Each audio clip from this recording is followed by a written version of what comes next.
मी आज बनवणार आहे सोयाबीन वड्याची भाजी. तर चला तर मग बघू.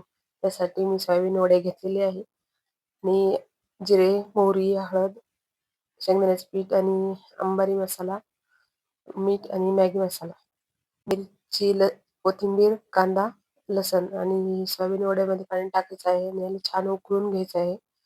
तोपर्यंत आपण कांदा, हे मिरची चिरून घ्यायचं आहे. सोयाबीन वडे छान उकळून घेतले.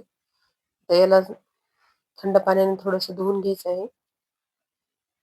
तोपर्यंत तेल गरम करायला ठेवायचं आणि हे सोयाबीन वडे छान पिळून घ्यायचे आहे, म्हणजे त्यातलं पाणी सगळं काढून घ्यायचं आहे. नंतर याला थोडंसं मीठ लावायचं, म्हणजे तेलामध्ये तेल लोळत नाही म्हणून. तर याला मस्तपैकी लालसर असं तळू द्यायचं आहे.